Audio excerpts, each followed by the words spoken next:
ನಮಸ್ಕಾರ, welcome back to solutions with Satvik. ಇವತ್ತು ರುದ್ರಾಕ್ಷ್ ಬಗ್ಗೆ ಮಾತಾಡೋಣ.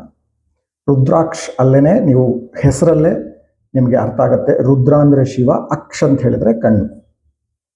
ಸೊ ಶಿವನ ಕಣ್ಣಿಗೆ ಸಂಬಂಧಪಟ್ಟಿದ್ದು. ಸೊ ಶಿವ ಅಂದ್ರೆ ಕಣ್ಣೀರು ಹಾಕಿದಾಗ ಆ ಕಣ್ಣೀರು ನೆಲದ ಮೇಲೆ ಬಿದ್ದು ಆ ಕಣ್ಣೀರು ಬೀಜ ಆಗಿ ಆ ಬೀಜದಿಂದ ರುದ್ರಾಕ್ಷ್ ಮರ ಹುಟ್ಟಿ ಅದರಲ್ಲಿ ಬೆಳೆಯುವಂಥ ಬೀಜಗಳನ್ನು ರುದ್ರಾಕ್ಷ್ ನಾವು ಯೂಸ್ ಮಾಡ್ತೀವಿ, ರುದ್ರಾಕ್ಷಿಯಾಗಿ ಯೂಸ್ ಮಾಡ್ತೀವಿ.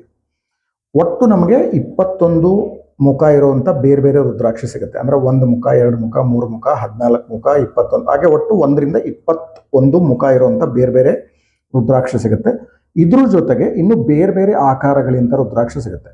ಗಣೇಶ ರುದ್ರಾಕ್ಷ ಅಂತ ಕರಿತೀವಿ, ಯಾಕಂದ್ರೆ ಅದು ಗಣೇಶನಿಗೆ ಸೊಂಡಲಿದ್ದ ಹಾಗೆ ಒಂದು ಸೊಂಡಲಿರುತ್ತೆ ಅದರಲ್ಲಿ. ಅದು ಬಿಟ್ಟು ತ್ರಿಜ್ಯೋತಿ ಅಂತ ಕರಿತೀವಿ, ಅಂದ್ರೆ 3 ರುದ್ರಾಕ್ಷ ಒಟ್ಟಿಗೆ ಸೇರಿರುತ್ತೆ. ಅದನ್ನ ಬ್ರಹ್ಮ, ವಿಷ್ಣು, ಮಹೇಶ ಅಂತ ಕರಿತೀವಿ. ಸಾವರ್ನಾಗ್ ಅಂತ ಕರಿತೀವಿ. ಅದರಲ್ಲಿ 1 ಮುಖಿ ರುದ್ರಾಕ್ಷ, ಓಕೆ, ಅದ್ರ ಮೇಲೆ ಒಂಥರ ಹಾವಿನ ಎಡೆ ಇರುವಂಥದ್ದು ಒಂದು ಬರುತ್ತೆ. ಗೌರಿ ಗಣೇಶ್ ಅಂತ ಬರುತ್ತೆ. ಅದರಲ್ಲಿ ಒಂದು ದೊಡ್ಡದಿರುತ್ತೆ ಗೌರಿ, ಇನ್ನೊಂದು ಗಣೇಶ್ ಅಂದ್ರೆ ಸಣ್ಣ, ಒಂದು ದೊಡ್ಡದು ಒಂದು ಸಣ್ಣದು ಸೇರಿ ಇರುತ್ತೆ. ಈ ರೀತಿ ತುಂಬಾ ಬೇರೆ ಬೇರೆ ಆಕಾರಗಳಿರುವಂತಹ ವೆರೈಟಿ ಇರುವಂತಹ ರುದ್ರಾಕ್ಷಗಳು ನಮಗೆ ಸಿಗುತ್ತೆ. ಇನ್ನು 5 ಮುಖ ರುದ್ರಾಕ್ಷಿ ಜನರಲಿ ಯಾರು ಬೇಕಾದ್ರೆ ಹಾಕ್ಕೋಬಹುದು. ಸೊ ಯಾರು ಬೇಕಾದರೂ ಹಾಕ್ಕೋಬಹುದು. ಯಾವುದೇ ಒಂದು ವಿಧಿ ವಿಧಾನ ಫಾಲೋ ಮಾಡದಲ್ಲೇ 24 hours ಹಾಕ್ಕೋಬಹುದು. ಅಂಥದ್ದು ಯಾವುದಾದ್ರೂ ಒಂದು ರುದ್ರಾಕ್ಷಿ ಇದೆಯಾ ಅಂತ ಕೇಳೋದಾದ್ರೆ ಸಜೆಸ್ಟ್ ಮಾಡೋದು ಪಂಚಮುಖಿ. ಓಕೆ, ಪಂಚಮುಖಿ ಅಥವಾ 5 ಮುಖಿ. ಇದು ಈ ರೀತಿ ಪೆಂಡೆಂಟ್ ಮಾಡಿದ್ರೆ ಈ ರೀತಿ ಬರುತ್ತೆ. ಇಲ್ಲ ಅಂತ ಹೇಳಿದ್ರೆ ನಾವು ಯೂಶಲಿ ಇದನ್ನ ಮನೇಲಿಟ್ಟು ಪೂಜೆನೂ ಮಾಡ್ಬೋದು. ಈ ರೀತಿ ದೊಡ್ಡ ಸೈಜು ಕೂಡ ಬರುತ್ತೆ. ಇದು ಕೆಲವರು ಜಸ್ಟ್ ಮನೇಲಿಟ್ಟು ಪೂಜೆ ಮಾಡ್ಲಿಕ್ಕೆ ಕೂಡ ಯೂಸ್ ಮಾಡ್ತಾರೆ. ಸೊ ಪಂಚಮುಖಿ ರುದ್ರಾಕ್ಷಿ ಏನಪ್ಪ ಲಾಭ ಅಂತ ಹೇಳಿದ್ರೆ, ಇದು ಕೂಡ ಬೃಹಸ್ಪತಿ, ಓಕೆ, ಅಥವಾ ಗುರುಗ್ರಹ ಸಂಬಂಧಪಟ್ಟಿದ್ದು. ಹಾಗಾಗಿ ಇದರಲ್ಲೂ ಕೂಡ ಚಕ್ರ ವಿಶುದ್ಧಿ ಚಕ್ರ. ಸೊ ಯಾರಿಗಾದ್ರೂ ಎಗೇನ್ ಕಮ್ಯುನಿಕೇಶನ್ ಪ್ರಾಬ್ಲಮ್ ಇತ್ತು, ಸ್ಪೀಚ್ ಡಿಲೇ ಅಂತ ಹೇಳಿದ್ರೆ ಇದನ್ನು ಯೂಸ್ ಮಾಡ್ಬೋದು. ಬಟ್ ಜನರಲಿ 4 ಮುಖಿ ನಾವು ಸಜೆಸ್ಟ್ ಮಾಡ್ತೀವಿ ವಿದ್ಯಾರ್ಥಿಗಳಿಗೆ. ಬಟ್ ಪಂಚಮುಖಿ ಏನಕ್ಕೆ ಇದು ಇಂಪಾರ್ಟೆಂಟ್ ಅಂತ ಹೇಳಿದ್ರೆ, ಹೆಸರಲ್ಲೇ ಪಂಚ 5 ಇರೋದ್ರಿಂದ, ಪ್ಲಸ್ ನಮ್ಮ ದೇಹ ಏನಿದೆ ಇದು ಕೂಡ ಪಂಚಭೂತಗಳಿಂದ ಮಾಡಿರುವಂಥದ್ದು. ಇಡೀ ಸೃಷ್ಟಿನೇ ಪಂಚಭೂತಗಳಿಂದ ಮಾಡಿರುವಂಥದ್ದು. ಹಾಗಾಗಿ ಪಂಚಮುಖಿ ರುದ್ರಾಕ್ಷ ನಾವು ನಮ್ಮ ದೇಹದಲ್ಲಿ ಹಾಕ್ಕೊಳ್ಳೋದ್ರಿಂದ ಅಥವಾ ಪೂಜೆ ಮಾಡೋದ್ರಿಂದ ನಮ್ಮ ದೇಹ ಶುದ್ಧಿ ಆಗತ್ತೆ. ಹಾಗಾಗಿ ಫಾರ್ ಗುಡ್ ಹೆಲ್ತ್, ಒಳ್ಳೆ ಆರೋಗ್ಯಕ್ಕೆ ಯೂಶಲಿ ನಾವು ಪಂಚಮುಖಿ ರುದ್ರಾಕ್ಷನ ಸಜೆಸ್ಟ್ ಮಾಡ್ತೀವಿ. ಪ್ಲಸ್ ಅದನ್ನ ಇಟ್ಬಿಟ್ಟು ಪೂಜೆ ಮಾಡೋದ್ರಿಂದ ನಿಮ್ಮ ಸುತ್ತಮುತ್ತ ಇರುವಂಥ ಓರಾ ಅಂತ ಏನು ಕರಿತೀವಿ, ಅಥವಾ ಸುತ್ತಮುತ್ತ ಇರೋ ನಿಮ್ಮ ವಾತಾವರಣ, ಅಟ್ಮಾಸ್ಫಿಯರ್, ಅದು ಕೂಡ ಕ್ಲೆನ್ಸಿಂಗ್ ಆಗುತ್ತೆ. ಯಾಕಂದ್ರೆ ನಾನು ಹೇಳ್ದಂಗೆ ಎಂಟೈರ್ ಕ್ರಿಯೇಷನ್ನು ಪಂಚಭೂತದಿಂದ ಮಾಡಿರುವಂಥದ್ದು, ನಮ್ಮ ದೇಹ ಪಂಚಭೂತದಿಂದ ಮಾಡಿರೋದು. ಹಾಗಾಗಿ ಪಂಚಮುಖಿ ರುದ್ರಾಕ್ಷಿ ಇಟ್ಟು ಪೂಜೆ ಮಾಡೋದ್ರಿಂದ, ಹಾಕ್ಕೊಳ್ಳೋದ್ರಿಂದ ನಮ್ಮ ದೇಹ ಶುದ್ಧಿ ಆಗುತ್ತೆ, ಆರೋಗ್ಯ ಇಂಪ್ರೂವ್ ಆಗುತ್ತೆ. ಪ್ಲಸ್ ನಿಮ್ಮ ಸುತ್ತಮುತ್ತ ಏನು ವಾತಾವರಣ ಇದೆ ಅದು ಕೂಡ ಪ್ಯೂರಿಫೈ ಆಗುತ್ತೆ.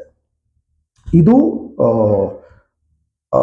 ಯಾವ ದೇವರು ಅಂತ ಬಂದ್ರೆ ಕಾಲಾಗ್ನಿ ರುದ್ರ ಅಂತ ಕರಿತೀವಿ. ಸೊ ಕಾಲಾಗ್ನಿ ರುದ್ರ ಎಗೇನ್ ಅದು ಒಂದು he is also a form of Shiva. ಶಿವನ ಒಂದು ಫಾರ್ಮೇ ಕಾಲಾಗ್ನಿ ರುದ್ರ. ಆ ಒಂದು ದೇವರು ಪಂಚಮುಖಿ ರುದ್ರಾಕ್ಷನ ಆಳೋದ್ರಿಂದ ಅಥವಾ ಇನ್ಫ್ಲೂಯೆನ್ಸ್ ಮಾಡೋದ್ರಿಂದ ನಮಗೇನಾದರೂ ಪಾಸ್ಟ್ ನೆಗೆಟಿವ್ ಕರ್ಮಾಸ್ ಇತ್ತು ಅಂತ ಹೇಳಿದ್ರೆ, ಅಥವಾ ನಮ್ಮ ದೇಹದಲ್ಲಿ ಏನಾದರೂ ತೊಂದರೆಗಳಿದ್ರೆ, ಸುತ್ತಮುತ್ತ ನೆಗೆಟಿವ್ ಎನರ್ಜಿ ಇದ್ರೆ ಅದನ್ನ ಕೂಡ ಸುಟ್ಟು ಹಾಕಿ ನಮಗೆ ಜೀವನದಲ್ಲಿ ಮುಂದೆ ಬರಲಿಕ್ಕೆ ಸಹಾಯ ಮಾಡುವಂತ ರುದ್ರಾಕ್ಷಿ ಅಂತ ಹೇಳಿದ್ರೆ ಪಂಚಮುಖಿ ರುದ್ರಾಕ್ಷಿ. ನಾವಾಗಲೇ ಹೇಳ್ದಂಗೆ ಯಾರು ಬೇಕಾದ್ರೆ ಹಾಕೋಬಹುದು, ಇದಕ್ಕೇನು ರೆಸ್ಟ್ರಿಕ್ಷನ್ಸ್ ಇಲ್ಲ. ಸೊ ತುಂಬಾ ಎಲ್ಲ ಕಡೆ ಆರಾಮಾಗಿ ಸಿಗುತ್ತೆ ಕೂಡ ಇದು.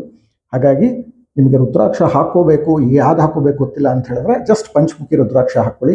ನಿಮಗೆ ಇನ್ನೂ ರುದ್ರಾಕ್ಷ ಬಗ್ಗೆ ಕಂಪ್ಲೀಟ್ ಡೀಟೇಲ್ಸ್ ತಿಳ್ಕೋಬೇಕು, ಎಷ್ಟು ಮುಖಿ ಇದೆ, ಯಾವ ಮುಖಿಯಿಂದ ಏನು ಬೆನಿಫಿಟ್ ಆಗುತ್ತೆ ಅಂತ ಅನ್ಕೊಳ್ಳೋದಾದ್ರೆ ಈ ಬುಕ್ಕನ್ನು ನೀವು ತರಿಸ್ಕೊಂಡು ಓದ್ಬೋದು. ಅಮೆಝಾನಲ್ಲಿ ಸಿಗುತ್ತೆ. ಇದರಲ್ಲಿ 3 ಕಾನ್ಸೆಪ್ಟ್ ಇದೆ.